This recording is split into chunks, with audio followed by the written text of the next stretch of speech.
যে জায়গাটা আমি বর্তমানে দাঁড়িয়ে আছি একদম অন্নপূর্ণা ঘাটের, এই যে জলটা এখানটা এসে গেছে, 1 সেন্টিমিটার করে বাড়ছে। 3টের সময় ছিল 21.38 আর 4টার সময় হয়ে গেছে এটা 21.39 মিটার। আপনাদেরকে আমি দেখাচ্ছি।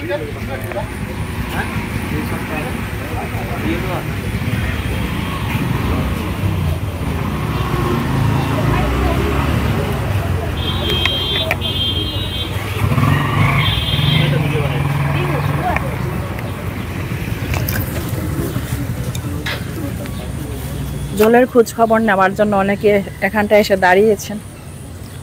এই যে বরাক নদী। ইউটিউব চ্যানেলে আপনাদের সবাইকে স্বাগত জানাচ্ছি। আমি আজকে আবারও এসেছি শিলচর অন্নপূর্ণা ঘাট। সেই অন্নপূর্ণা ঘাট থেকে আপনাদেরকে যেটা বরাক নদীর আপডেট আপনারা আমার চ্যানেলের তরফ থেকে আপনারা প্রতিদিন পেয়েই যাচ্ছেন। তো আজকে আবার এসেছি আমি। প্রতি ঘন্টায় 1 সেন্টিমিটার করে বাড়ছে বরাক নদীর জল। তো কতটুকু বাড়ছে, কি কি হচ্ছে, জনগণের কাছ থেকে কিছু একটা জেনে নেব। সাথে থাকুন শিবানী এক্সপ্লোরার ইউটিউব চ্যানেলে। সবাইকে স্বাগত জানাচ্ছি। বিকেল 5টার যেটা আপডেট 21.40 মিটার।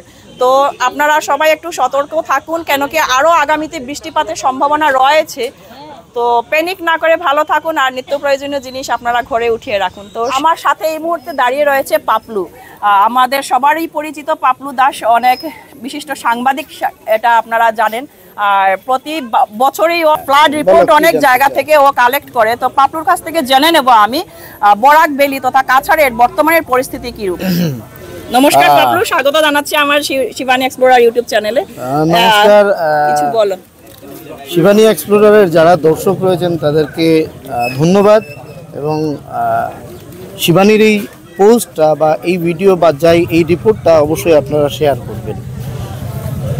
ফ্লাড নিয়ে কথা হচ্ছে, বলছিলাম মরশুমের প্রথম ফ্লাড এটা। দেখো শিবানী, এটার পেছনে এই ফ্লাডটা অনেক বড় হতে পারত, কারণ আমরা দেখলাম যে মরশুমের যেহেতু প্রথম ফ্লাড, এবং বরাক উপত্যকা বলো বা তুমি কাছাড় জেলা যাই বলো, নদী নালা খাল বিল সবগুলো প্রায় শুকনো অবস্থায় ছিল। এই 3 দিন 4 দিন আগেও বরাকের জলস্তর অনেক নিচে, হাওর অঞ্চলে প্রায় শুকনোই ছিল। সেই অর্থে এই বছর তেমন একটা খুব বৃষ্টি হয়নি, কিন্তু গত 4-5 দিনে হঠাৎ করে বাংলাদেশের যে নিম্নচাপ যেটা হয়েছে, এবং গোটা উত্তর পূর্বে এই নিম্নচাপের প্রভাবটা পড়েছে, এবং যে বৃষ্টিটা হলো পরশু দিন সকাল 8টা থেকে গতকাল সকাল 8টা পর্যন্ত, সেটা প্রায় 100-150 বছরের একটা রেকর্ড। প্রায় 400 মিলিমিটারের উপর বৃষ্টিপাত হয়েছে শুধু এই বরাক উপত্যকায়।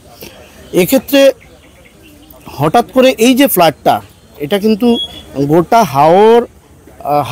হাওর যেগুলো রয়েছে কাছাড় জেলার বা বরাক উপত্যকার হাওরগুলো জল ধারণ করে তারপর ধীরে ধীরে জল বেড়েছে।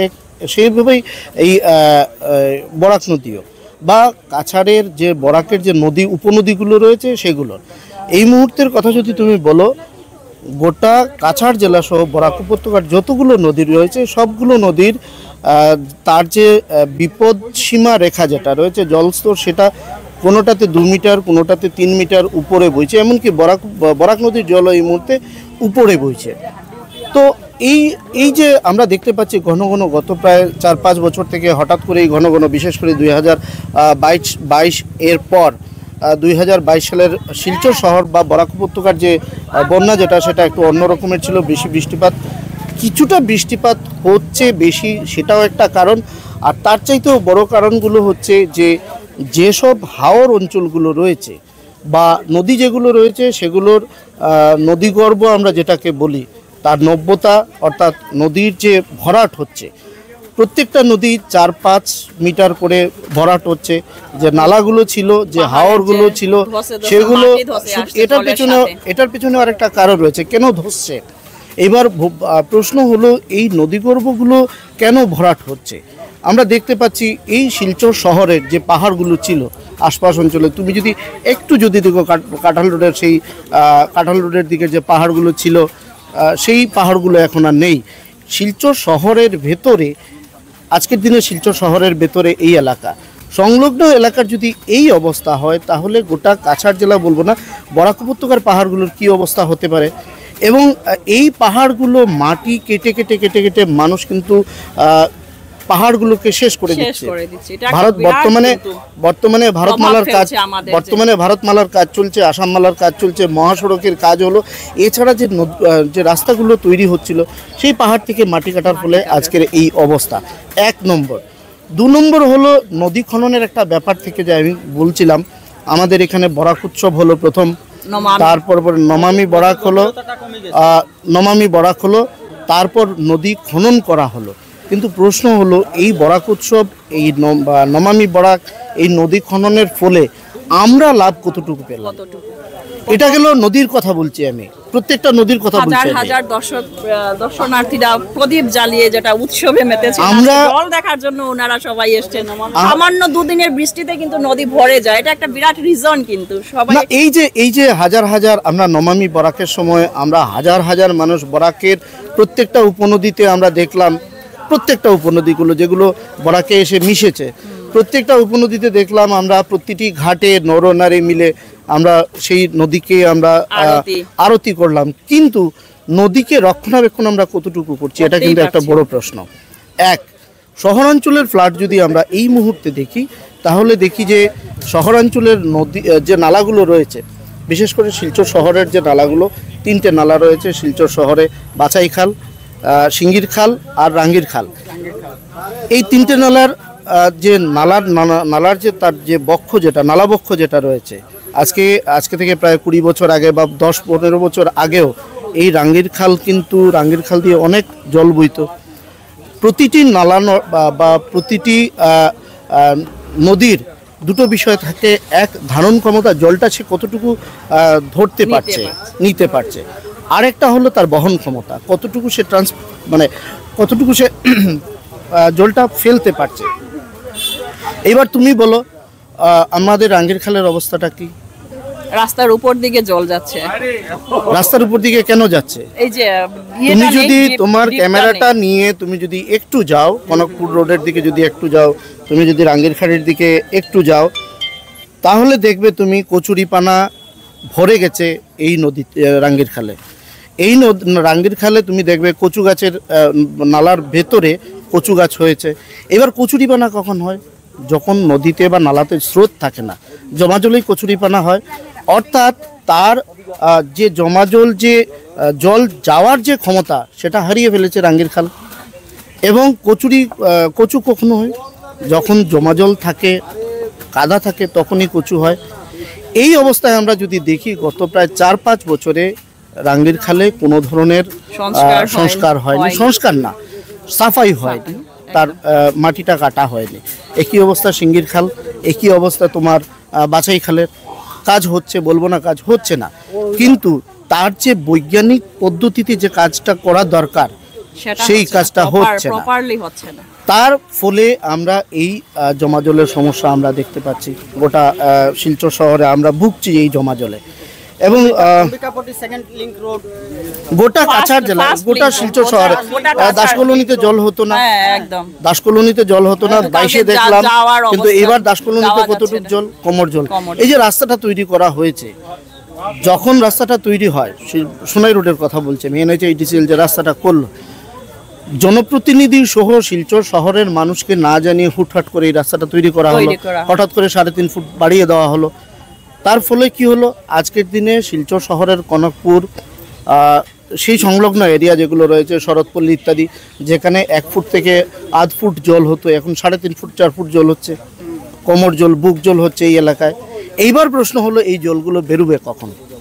জল বেরোতে কিন্তু এবার সময় লাগবে অনেকটা, কারণ বরাক নদীর যে অবস্থা এবং IMDর যে ফোরকাস্ট, সেই ফোরকাস্টগুলো যদি আমরা চিন্তা করি বা একটু যদি বিশ্লেষণ করি, আমরা দেখব যে বৃষ্টি কিন্তু আছে। আগামী 7 দিন বৃষ্টি হওয়ার সম্ভাবনা আছে। বরাক নদী ভরাট, এই অবস্থায় জলগুলো বেরোবে কোন দিক দিয়ে? পাম্প করে বের করতে হবে। এবার গোটা শিলচর শহরের পাম্প সিস্টেম, কতটা মেশিন লাগানো দরকার এই জলকে বের করতে হলে? বৈজ্ঞানিক পদ্ধতি ব্যবহার না করে যদি এই ধরনের কাজ করা হয়, তবে মানুষ কিন্তু ভুগবে। এইবার বলছি তোমাকে একটা আপডেট দিয়ে দেই আমি। কাছাড়ে আমার কাছে যে আপডেটটা রয়েছে, যেহেতু সাংবাদিকতা করি, প্রায় 1 লক্ষেরও বেশি মানুষ এখন বর্তমানে ভোগান্তির শিকার, সরাসরি জলের ভুগছেন 1 লক্ষেরও বেশি মানুষ। তার মধ্যে শুধু শিশু রয়েছে, ইনফ্যান্ট একদম কচি শিশু রয়েছে 26,106 জন, একদম কচি শিশু 26,106 জন। এটাও গতকালকের রিপোর্ট। আজকের রিপোর্টটা এই মুহূর্তে আমরা যখন কথা বলছি তাদের হাতে এই মুহূর্তে রিপোর্ট এখন পর্যন্ত আসেনি। এখন পর্যন্ত 26 জন মানুষ, 3টা রেভিনিউ সার্কুলে 26 জন মানুষ ধসে আক্রান্ত হয়েছেন। এই 3টা রেভিনিউ সার্কেল হলো উদারবন, সোনাই এবং কাটিগড়া। এবং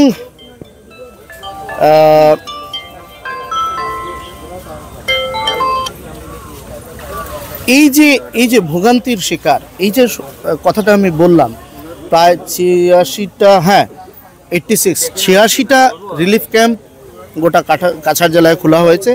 আজকে আরও রিলিফ ক্যাম্প খোলার কথা। তো আমরা যদি দেখি বেশি দূর না, এই শহর থেকে করাতিগ্রাম যদি যাই আমরা, সেই নদীর যে পার বা ইএনডি বাঁধ যেটা রয়েছে, সেই বাঁধে দেখব আমরা অন্তত 100টি পরিবার নদীর বাঁধে আশ্রয় নিয়েছে। জলের যে ফ্লাড, বর্তমানে যে ফ্লাডটা, তারা সেই আতঙ্কে তারা এখানে এসে নিজের বাড়িঘর ডুবে গেছে, তারা এখানে আশ্রয় নিয়েছেন। তো এই হলো গিয়ে গোটা, এইবার বন্যা হয়েছে, নদীর বাঁধ ভাঙবে। আমরা বারবার বলেছি নাথপাড়া যে বেরেঙ্গা, আজকে থেকে প্রায় 4 মাস আগে এই নাথপাড়ার বাঁধ নিয়ে আমি ব্যক্তিগতভাবে একটা রিপোর্ট করেছিলাম। সেখানে কি হতে পারে এই ভবিষ্যতে, এই অর্থাৎ 4-5 মাস বর্ষার মৌসুম এলে কী হতে পারে সেটা তুলে ধরে একটা সেখানে রিপোর্টিং করেছিলাম।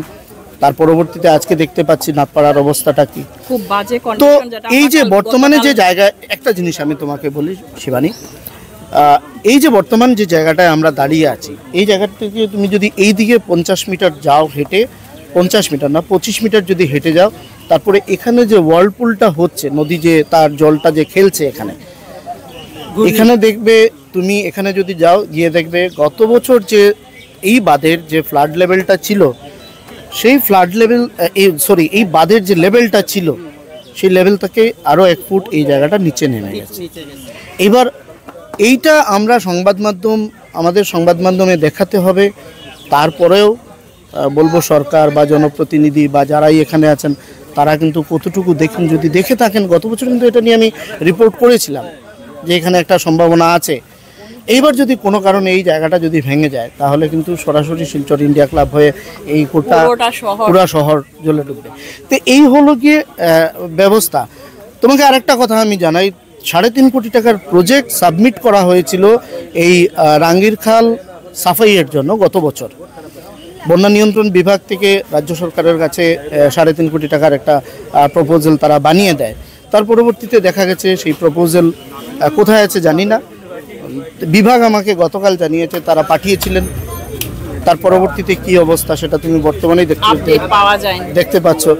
যদি কাজ হতো, যদি স্যাংশন হতো, তাহলে অন্তত কিছুটাও যদি স্যাংশন হতো, তাহলে এই কাজ হতো। এই হলো গিয়ে গোটা অবস্থা।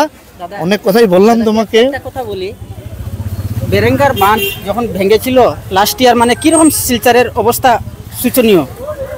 শিববাড়ির বাঁধ ঠিক হয়ে গেছে, বেরেঙ্গার বাঁধ ঠিক হয়ে গেছে, সুইচ গেট লাগানো হয়েছে, কিন্তু বর্তমানে আমরা যে জায়গাতে দাঁড়িয়ে আছি, এই জায়গার পরিস্থিতিটা কীরকম একটু কল্পনা করুন। আর শিলচরের প্রশাসনকে আমি ব্যক্তিগত আমার নিউজের কাজে আর কি, আমি আরেকটা জায়গায় যাব। তো আর যদি তোমার কিছু জানার থাকে বা যদি ধন্যবাদ। আমি পরবর্তীতে আমি আবারও তোমাকেই বলছি, যেহেতু আমরা CNN 24 এর মানে একসঙ্গে জড়িত, আমরা একই ইয়েতে আছি নিউজ চ্যানেলে, তো সাথে থাকুন। অনেক কিছু জানালাম আপনাদেরকে, এখন জনগণের উপর ছেড়ে দিচ্ছি, আপনারা কি করবেন, আপনাদের উপর ছেড়ে দিলাম, আপনারা কি করবেন। আরেকটা কথা একবার বিথিকা দেব বলেছিলেন শিলচর শহরের মানুষের সিভিক সেন্স নিয়ে। এটা একটা কিন্তু বড় প্রশ্ন আজকের দিনে। শুধু সরকার বা তার যে ডিপার্টমেন্টগুলো রয়েছে সেগুলো কাজ করলে চলবে না। আমি আবর্জনাটা কোথায় ফেলছি সেটাও কিন্তু প্রত্যেকের, আমি বলবো না সিভিক সেন্স নেই, কিন্তু গতকাল আমি বলেছিলাম মানে এই যে প্লাস্টিক থার্মোকল ভেসে আসছে নদীর দিকে, তার মানে আমাদের জনগণেরও কিছু সতর্ক হওয়া দরকার, যেহেতু আমরা প্রতি বছর ভুগছি সেই কারণে। কিন্তু আমাকে একজন কমেন্টে বললেন, দিদি আপনি এত বকবক করেন কেন? তো এই জিনিসগুলো কিছু সিভিক সেন্সের দরকার, কিছুটা ইনফরমেটিভ ভিডিও পেতে গেলে একটু বকবক করতেই লাগে, নয়তো এগুলো কিছু খুলসা হয়ে আমরা আসবে না। শিলচর শহরের মানুষ যদি সচেতন হতাম, সচেতন একদম আমাদের তাহলে সচেতন হয়তো হতেই হবে, আমাদের কারণ কি ভোগান্তিটা আরো 3 কম দিনের বৃষ্টিতে আমরা যেভাবে শিলচরের অবস্থা দেখলাম, প্রতিটা অলি গলি রাস্তা পুরোটা ভরা জলে জল, পুরোটা ভরা জলে জল। আর এই যে বরাক নদীর অবস্থা, তো সাথে থাকুন আপনারা, এইভাবে আরো অনেক ভিডিও নিয়ে আসছি আপনাদের সামনে শিবানী এক্সপ্লোরার ইউটিউব চ্যানেলে। দেখতে হলে আপডেট পেতে হলে, ফ্লাডের আপডেট পেতে হলে শিবানী এক্সপ্লোরার ইউটিউবে চোখ রাখুন। খুব কষ্ট করে উনি আমাকে ভিডিও করে দিয়েছেন, অশেষ ধন্যবাদ দাদা আপনাকে। আর আপনাকেও ধন্যবাদ জানাচ্ছি, অনেক কিছু বলেছেন, সত্যি ভালো লাগলো। এইভাবে আমাদের সচেতন হওয়া দরকার প্রত্যেকেরই। শুধু আমরা গভর্নমেন্টের উপর ভরসা না করে আমরা নিজেরাও কিছু সচেতন হতে হবে।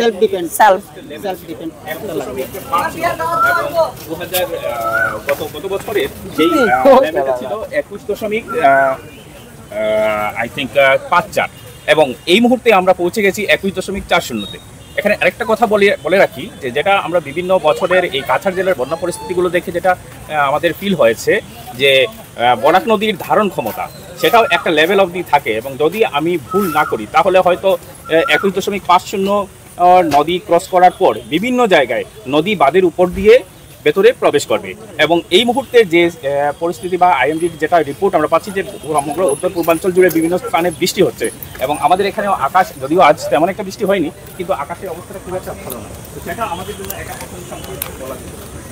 তো এই যে হচ্ছে বরাক নদী, পুরোটা দেখালাম, অনেক কিছু জানালাম, ইনফরমেশন দিলাম আপনাদেরকে। তো আপনারা এখনো পর্যন্ত মানে যারা দেখছেন এই ভিডিওটা প্রচুর পরিমাণে শেয়ার করবেন। আর প্রত্যেকেরই দরকার আমাদের সচেতন হওয়াটা খুবই দরকার, নয়তো 3 দিনের বৃষ্টিতে যেভাবে আমরা জলে ভুগছি, ফ্লাডে ভুগছি, সেটা কিন্তু বারবার আসবে। তো আমাদের প্রত্যেকেরই দরকার আমরা নিজেও কিছু সচেতন হই আর ভালোভাবে থাকি। যেহেতু ফ্লাড ডেঞ্জার লেভেল ক্রস হয়ে গেছে, আরও বৃষ্টিপাতের সম্ভাবনা আছে, তাহলে সবাই সতর্ক থাকবেন, সাবধানে থাকবেন।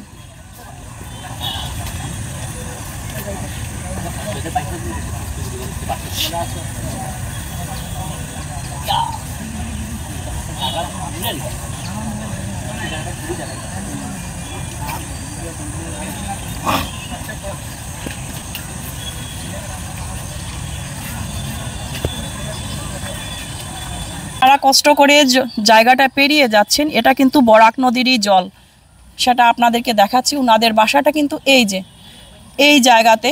তো বুঝতেই পারছেন এখানটায় অনেক কতটা ঘরবাড়ি আছে এখানে দিদি? ওই জায়গায় কতটা ঘরবাড়ি আছে? অনেকগুলা, মানে 100-র উপরে হবে, সেটা বলতে পারবেন না। আচ্ছা, তো অনেক পরিবার এখানটায় আছে। এই যে জলের নিচে, বরাক নদীর নিচে সেই করুণ দৃশ্যটা আপনাদেরকে দেখালাম শিলচর অন্নপূর্ণা ঘাট থেকে বরাক নদী। এই যে ওনারা কষ্ট করে আসছেন, যদি আর একটু জল বেড়ে যায় তাহলে ওনারা এই দিকে কিন্তু আর আসতে পারবেন না। সত্যি না? একটু জল বেশি বাড়লেই আর ওনারা কিন্তু এই দিকটায় আর আসতে পারবেন না, এই জায়গাটাই কিন্তু বন্ধ হয়ে যাবে।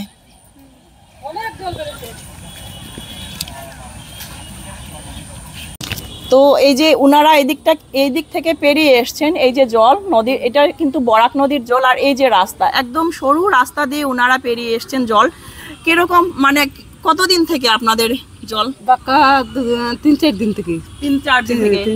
আজকে বেড়েছে একটু, আজকে বেজান বেড়েছে।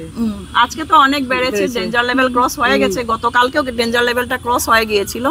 তো আরো একটু কিন্তু জল বাড়লে ওনাদের অনেক প্রবলেম হবে। অনেক, এই যে ওই পারে আরো অনেক দাঁড়িয়ে আছেন, আমি দেখাচ্ছি আপনাদেরকে, একটু দেখানোর চেষ্টা করছি। এই যে ওই সাইডে অনেক দাঁড়িয়ে আছেন বাচ্চা টাচ্চা নিয়ে, ওনারা আর এই দিকটায় আসতে পারবেন না।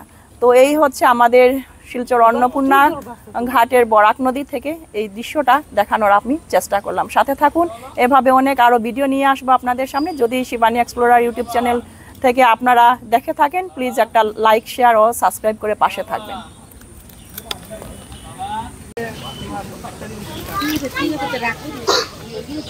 অনেক এসছেন, ওনারাও এসছেন জল দেখার জন্য। না, কোন জায়গা বাসা? জল আছে আপনাদের এদিকে? হ্যাঁ আছে। কোন জায়গা বাসা? কোন জায়গা? বিবেকানন্দ রোড। বিবেকানন্দ রোড, আচ্ছা। আমিও বিবেকানন্দ রোডে। ঠিক আছে, সবাই সতর্ক থাকবেন, সাবধানে থাকবেন। প্রচুর লোক এসছে এই যে অন্নপূর্ণা ঘাটের জলটা দেখার জন্য।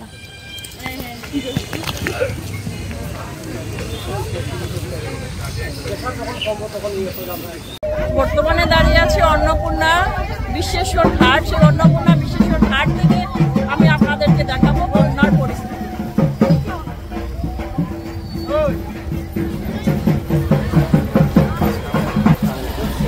এই যে অন্নপূর্ণা বিশ্বেশ্বর ঘাট, এই যে অন্নপূর্ণা মন্দিরেও কিন্তু জল ঢুকে গেছে। অন্নপূর্ণা মন্দিরেও কিন্তু জল ঢুকে গেছে।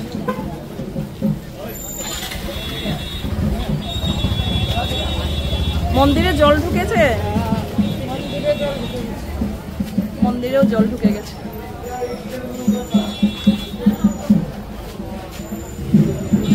এই যে অন্নপূর্ণা মা, দর্শন করে নিন আপনারা।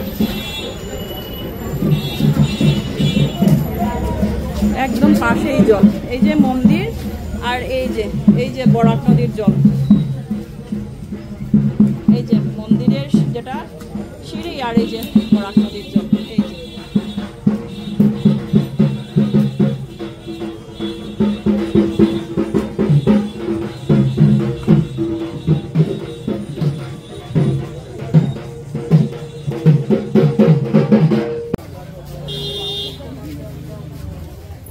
অন্নপূর্ণা বিশ্বেশ্বর ঘাট, সেই ঘাট থেকে এই যে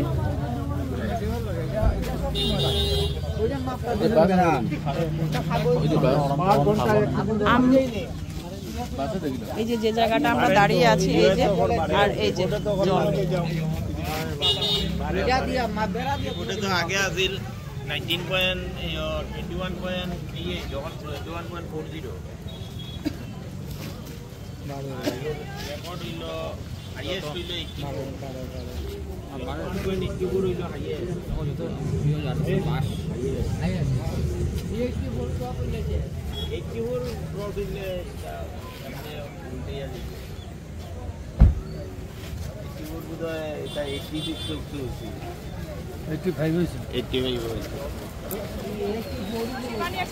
চ্যানেলে সবাইকে স্বাগত জানাচ্ছি। বর্তমানে আমি দাঁড়িয়ে আছি শিলচর জানিগঞ্জে। এই যে জলটা দেখতে পাচ্ছেন, এটা কিন্তু বরাক নদীর জল। তার মানে বরাক নদীর জল কিন্তু ধীরে ধীরে শিলচর শহরের টাউনের দিকে ঢুকা শুরু হয়ে গেছে। তো আপনারা সবাই সতর্ক থাকুন। এই পুরোটা হচ্ছে জানিগঞ্জ এলাকা, যে জায়গাটা আমি দাঁড়িয়ে আছি। এই জলটা আসছে কিন্তু সুইচ গেটের নিচে থেকে। তো এই যে এটা কিন্তু বরাক নদীর জল। সাথে থাকুন, আরও একটা ছোট্ট ভিডিও নিয়ে আসছে, আপনাদেরকে দেখানোর চেষ্টা করব। আর সেই আশপাশটা কি বলছেন ওনাদের কাছ থেকে আমি একটু শুনে নেব। তো আমি জিজ্ঞেস করে নেব, জানিগঞ্জে থাকেন কি আপনি? আমার বাসাটা হচ্ছে গিয়া মেডিকেলের অপোজিট দুর্গাপল্লীতে। আমি একটু কোর্টে এসেছিলাম একটু কাজে। এই মুহূর্তে দাঁড়িয়ে আছেন যারা, ওনাদের কাছ থেকে আমি কিছুটা জিজ্ঞেস করে নেব। এই যে জানিগঞ্জটা আপনাদেরকে দেখাচ্ছি পুরোটা, এই যে শহর জানিগঞ্জের যেটা দোকান টুকান সব কিছু এখানটায় আছে। তো এই যে একজন আসছেন, আপনাদেরকে একটু আমি জুম করে দেখানোর চেষ্টা করছি। যেহেতু আমরা জানি জানিগঞ্জ অনেক বিজনেস রিলেটেড এরিয়া, অনেক কিছু গোডাউন টোডাউন সব কিছু আছে এই জায়গাটাতে। তো এই যে ওনাদের কিন্তু কাজ শুরু করে দিয়েছেন। তো এখানটায় আরও আছেন, আমি জিজ্ঞেস করে নিচ্ছি। দাদা একটু বলেন, আপনার ঘর কোন জায়গায়? আমার বাসা দুর্গাপল্লীতে। দুর্গাপল্লীতে কাজের সূত্রে এখানটায় আসা? আমি ওখানে একটু কোর্টে কাজে এসেছিলাম। কারণ আমি অল্প 3টা সাড়ে 3টার সময় দেখলাম যে ওই একটু এতটুক দূরে ছিল জলগুলা। তখন বলে আমি ব্যাক করছি, আর দেখলাম জলগুলো এখানে এসে গেছে। আর তো এতটুকুই, আর আমি কিছু বলার নেই। ঠিক আছে। তো 3টা সাড়ে 3টা থেকে এখানটায় জল ছিল না, কিন্তু এই এখন বর্তমানে সময়টা হচ্ছে 5টা 30 মিনিট, 5:30। তো এই যে 2 ঘন্টার মধ্যে কিন্তু জল প্রবেশ করা শুরু হয়ে গেছে শহরের দিকে। এই যে জলবন্দী হয়ে আছেন। আপনারা কি জানিগঞ্জে?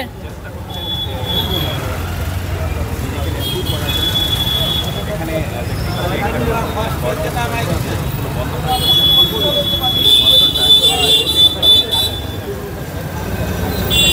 সেটা হচ্ছে জানিগঞ্জের পুরোটা এরিয়া। কিছু বলবেন? বাসা কোন জায়গায়? ইটকলা। ইটকলা। হ্যাঁ, আর এই যে শহরে এখন জল ঢুকছে, কি করা? খুব অসুবিধা হয়েছে, খুব অসুবিধা। খুব অসুবিধা।